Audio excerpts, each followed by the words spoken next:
All right, what's up, guys? This is Rude from TGE, and in today's video, I want to go over a post that I wrote here on the school community, okay, which you could join as part of. You'll be a part of that, and I want to show you how we made money over the Easter holiday weekend. Okay, it was, it was so obvious. Okay, if you, as of right now, if you don't know what's going on in the market or what's happened, if you're watching this later, just look at this chart. Look at this chart. Look at this chart. I mean, we are dropping, and we swung puts over the weekend because Gextron made it so easy to tell us like, hey, there's a lot of bearish sentiment flow. Let's take advantage of that. And I kind of want to go over that. I just want to go back to the chart real quick for SPY. We had a pump, but we had a pump here, we had a pump here. We were in IWM a lot a while back, like all the way back here, or I think somewhere around this level right here. And we were kind of bouncing here around these levels, key levels. And these key levels are all being given by Gextron, which is our tool. And so I want to go over the CRM trade, how it played out, how we made 48% return on it, and also my thoughts on SPY, okay? Because this is something that you have to pay attention to with the market, right? And making sure that you use tools that are forward looking, okay? Stop relying on those lagging indicators. They don't work. They're unreliable and inconsistent, okay? So let's start with the CRM setup because it's the fastest and the easiest. So this was the setup for CRM. Let me pull up TradingView again. Okay, CRM. This was the trade for CRM, okay? I actually went over this on our public Zoom call here. Okay, we had a Zoom call within the community group, and everybody was able to join. Okay, it's public, and if you're in the email list, you would have gotten the email as well too. I went over this because it was something that we made money off of the first time. We made 28% return on it, and then it was setting up again for it to be shorted. And so this was the trade. This was the original post. I think I don't know when I posted this, but I said max pain is 250. Okay, where these key levels, these 240, 245, 250, these are key levels being given by Gextron, which is our tool, and you could try it out too for 7-day free trial, like risk free. Okay, what Gextron shows me is where are the major support and resistance levels, and they can flip. Okay, it could be support and then it could flip. If it goes below it, it could turn into resistance. But these are key levels based on the option flow data that's coming in as of right now. This is all real time being updated. Okay, and so we got the key levels as of right now. Is max pain is no longer 250, it's 240. Okay, so the data is changing, and it's gonna start. This wall is so big, it's gonna start pushing CRM more than likely further down and further down. Okay, and one of the things about this trade was that not only was this below this big level of, I have it marked here, MP, it was below this huge resistance wall. Okay, you see how it struggled multiple times, struggle, and then it finally broke down. Okay, we also saw a lot of unusual option orders coming in for puts. Okay, I would say they were like more like May 16th, June contracts. They were deep in the money, nothing like super out of the money, so that was a little bit hard to gauge. But there was a lot of the puts were over the ask, either at the ask. I'm sorry, they were at the ask because there was a lot of red text. When you see like put positions being with red text, like you see here, it's green, but sometimes you'll see them with red text. That shows that they were ordered at the ask. So like you have to think of that like they want this now. Okay, they're not gonna try and fight the mid or the bid levels. They need this now because something's gonna happen. So that to me was a signal. Okay, and also just the key levels. The other thing to look at was also the expected move. So I saw 240 because the expected move was pretty big as well too. So implied volatility, the expected move in the market, the option pricing was saying, hey, it's gonna have a big move. We just don't know where. But putting the other pieces together, like The key levels here in the unusual option orders, it was kind of like obvious where the expected move wanted to go. It was just a matter of waiting. So May, we got May 16 contracts, and we actually netted this morning a 48% return. We closed the position. Okay, this was on the 10K account. We have a 10K challenge account happening, and we're up about 9% on it. So it's pretty awesome. But we closed this for a 48% return for a second time because we actually shorted CRM in the past for 28% return. So almost like a 76% return overall just in CRM inputs in the last couple of weeks. Okay, or probably in the last week actually.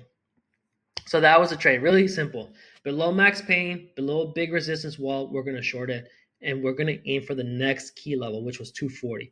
But it ended up going all the way, opening up near 240. 245 was the next key level. It ended up opening near 240. That was an easy trade. Okay, so that's that trade. And we went over this on the public Zoom call. And if you ever want to join those, or if you want to try Gextron, there's going to be links. Just click on them. There's a 7-day free trial, and the school community here literally says free. Okay. All right. So there's that. The next thing that I want to go over is SPY. Okay, because if you're looking at this now, I'm going to give you my predictions. It's okay. I'm going to say what I think. What I think, it doesn't matter. Okay, just know that it's just what the data is telling me. Okay, and the data is coming from here from our tool Gextron. Okay, so I'm just going to go over here to the dashboard. That's all I want to tell you. Okay, it's not my bias is just based on what Gextron is telling me. All right. There's a couple things here, and I said this on the Zoom call that was like 5 days ago. I said if SPY stays below 525, we're likely heading for new lows. Okay, so if we look at the SPY chart, that's kind of what's happening. You know, it did go up at the time. I said 5 days ago. It did go up a little bit up to 530, but it started to break down. It wanted to break down. Pre-market hours, it started to break down below 525. So you can see here we're just creating new lows. Okay, it's gonna try. What I told everyone is that what I mean by new lows, I'm talking about we're gonna go below 480. And in my opinion, this is gonna happen within the next month or so. Probably by the end of April. So today's April 21st. We have just a few more days. Okay. And the reason I say that is because there's a lot of puts coming in for April 25th, April 25. Okay, let's see if we can find some here. This is 510 puts, 510 puts, 520 puts. So 520 puts look like, okay, so there's a lot of 520 puts. These are deep in the money. This could be a level of resistance. But earlier today, okay, here we go. We have 460 puts, 460 puts for December. So, and these are $400,000 orders. $1 million orders, right? These are out of the money puts. Like these are not small orders. Look at this, right? Red text 486. Okay, so we're gonna see a very sharp probably increase to 520. That's very likely, right? Because we're in high volatility. It's possible that we may go like this, and then probably go down even lower. But we're gonna take out more than likely these lows, okay? At some point during this month. And it's possible that by sometime in May, we may see even the 460s like we were just seeing on the tape. Okay?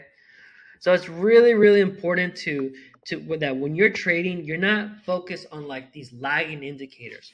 Look at the option flow, see what's going on. I like Gextron because I show you here what's aggressive, what is neutral, and what is like either aggressive buying or selling. Okay, so like there's no guessing. You just kind of know what it is. All right, that's the whole point. And I literally tell you here we're put dominated. Okay, so there's that, and also the gamma exposure levels. They're updating. 500 is now as of right now the max pain. Okay, that means that more than likely we're gonna test. I haven't updated these charts, but we're probably gonna test 500 here. We're probably going to test it. something may happen. This area may be a level of support.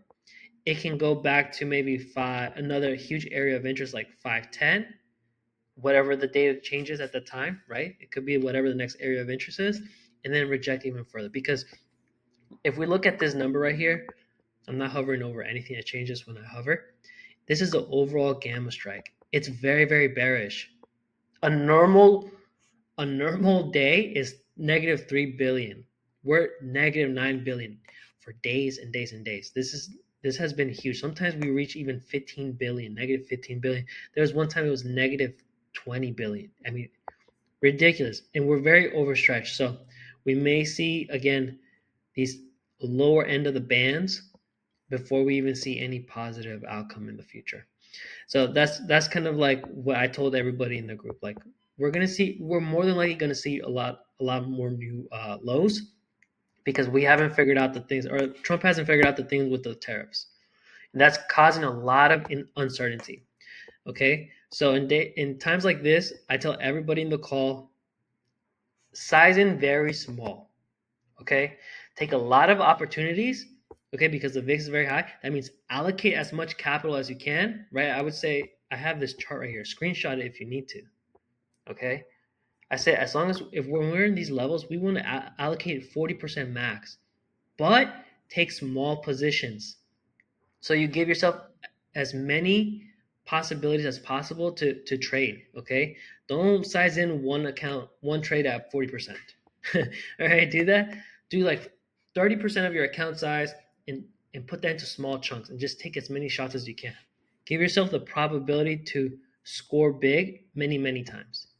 Okay, so that's kind of where I think the market's going to be heading towards.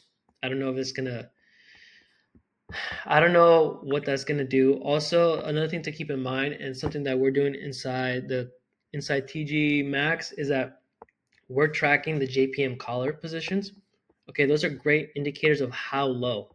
Like they right now, JPM has a long put position, and they're going to try and maximize that. So they're going to probably influence the market to go down. Okay, that's going to have a big say in it. So and they have a bull put somewhere around the 460 450 area. Okay, so these are things to just take into consideration. All right, that's it for this video. I don't really have anything else to say. If you want to use Gaxtron 7-day free trial, there's a link in the description. If you want to be part of the private Telegram channel, there's a link in the description. If you just want to be part of this community right here, there's going to be a link in the description. All right, so I'll see you around.